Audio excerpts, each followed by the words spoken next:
দৃষ্টিতে এই কারণে আমরা বলছি যে দেশের 18 কোটি মানুষের যে আকাঙ্ক্ষা, যে গণ আকাঙ্ক্ষা ছিল যে ঘৃণ্য মানবতা বিরোধী অপরাধীদের বিচার এই অন্তর্বর্তীকালীন সরকারের দায়িত্ব পালনকালে দৃশ্যমান করতে হবে জাতীয় নির্বাচনের পূর্বে। এটা ছিল আমাদের অন্যতম দাবি। আংশিক হলেও আজকে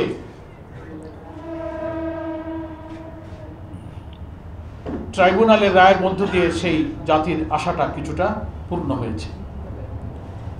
সেজন্য বাংলাদেশ জামাত ইসলামীর পক্ষ থেকে আমাদের তাৎক্ষণিক প্রতিক্রিয়া সম্পর্কিত 4টি কথা আমাদের খেদমতে আমি পেশ করছি। প্রথম কথা হলো, বাংলাদেশের ইতিহাসে অনেক কারণে আজকের দিনটি গুরুত্বপূর্ণ। তার মধ্যে অন্যতম হলো কোনো একজন সরকার প্রধানের সর্বোচ্চ সাজা। এটা বাংলাদেশের ইতিহাসে এই প্রথম। এটা স্মরণীয় হয়ে থাকবে। এবং আপনারা দেখেছেন, আমারও আজকে রায় দীর্ঘ সময় ধরে যে বিচারকরা রায় পড়েছেন সেখানে ফুটে উঠেছে যে অপরাধীরা কি পরিমাণ নিষ্ঠুর, ঘৃণ্য, প্রতিহিংসামূলক অপরাধ করেছে। তাদের পত্রপত্রিকা, অডিও, ভিডিও, তাদের টেলিফোনিক কনভারসেশনের যে সমস্ত তথ্য হুবহু ট্রাইব্যুনালে প্রমাণিত হয়েছে, রায়ের মধ্যে কিন্তু কোট আনকোট সেগুলো পড়ে শোনানো হয়েছে। আমরা বিস্মিত হয়েছি, জাতি বিস্মিত হয়েছে। ফলে আমরা মনে করি এই বিচারের ব্যাপারে কোনো প্রশ্ন তোলার সুযোগ কারো নেই, কারণ বিচার স্বচ্ছ হয়েছে, নিরপেক্ষ হয়েছে, আন্তর্জাতিক মানের হয়েছে। এর আগে মানবতা বিরোধী অপরাধের নামে জামাত ইসলামীর প্রিয় নেতৃবৃন্দের ব্যাপারে যে বিচার হয়েছে ট্রাইব্যুনালে, সেই বিচার নিয়ে শুধু বাংলাদেশ নয়, সারা দুনিয়াতে এটা প্রশ্নবিদ্ধ, আন্তর্জাতিক মানের হয়নি। সে বিচারের বাদী সাজানো, এজাহার সাজানো, মামলা সাজানো, সাক্ষী সাজানো, বিচারক সাজানো, রায় সাজানো, আদালতের চত্বর থেকে সাক্ষীকে গুম করা, বিদেশ থেকে রায় লিখে দিয়ে ডিকটেট করা, স্কাইপে কেলেঙ্কারি, সেই বিচার ব্রিটিশ আদালতে এরকমই একটা বিচারের জাজমেন্ট দিতে গিয়ে সেখানে বলা হয়েছে জেনোসাইড অফ জাস্টিস।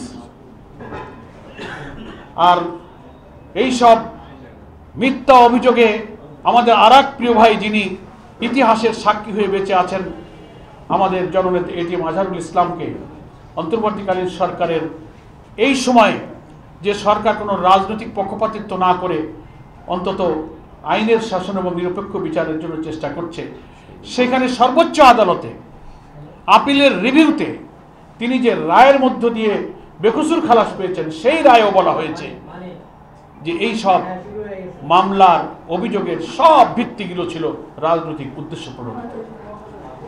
আমরা জানি না আমাদের যে প্রিয় নেতৃবৃন্দকে আমরা হারিয়েছি, তারা যদি বেঁচে থাকতেন, ইতিহাসের এই জঘন্য মিথ্যাচার, যেটাকে জেনোসাইড অফ জাস্টিস বলা হয়েছে, বিশ্বের সবচেয়ে গণতান্ত্রিক দেশ বলে পরিচিত ব্রিটেনের আদালতে, কিন্তু আমরা তো সেই নেতৃবৃন্দকে আর ফিরে পাবো না। তাদের উপরে জুলুম করা হয়েছে।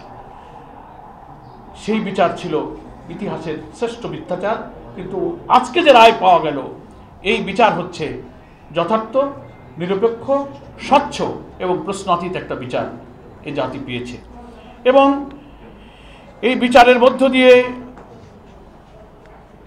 জাতির কাছে এই জন্য প্রশ্ন নেই যে যতদিন এই ট্রাইব্যুনালে বিচার কাজগুলো হয়েছে, আপনারা দেখেছেন বিচারের চার্জ গঠন, ইভেন বিভিন্ন বিচার কার্যগুলো লাইভ টেলিকাস্ট হয়েছে সবার সামনে। আজকে রায়টা ফুল টাইম পড়ে শোনানো হয়েছে। এদেশে এই ট্রাইব্যুনালের রায় তো এইভাবে কখনো ক্যামেরাতে লাইভ টেলিকাস্ট হয়ে সারা পৃথিবী দেখার সুযোগ কখনো পায়।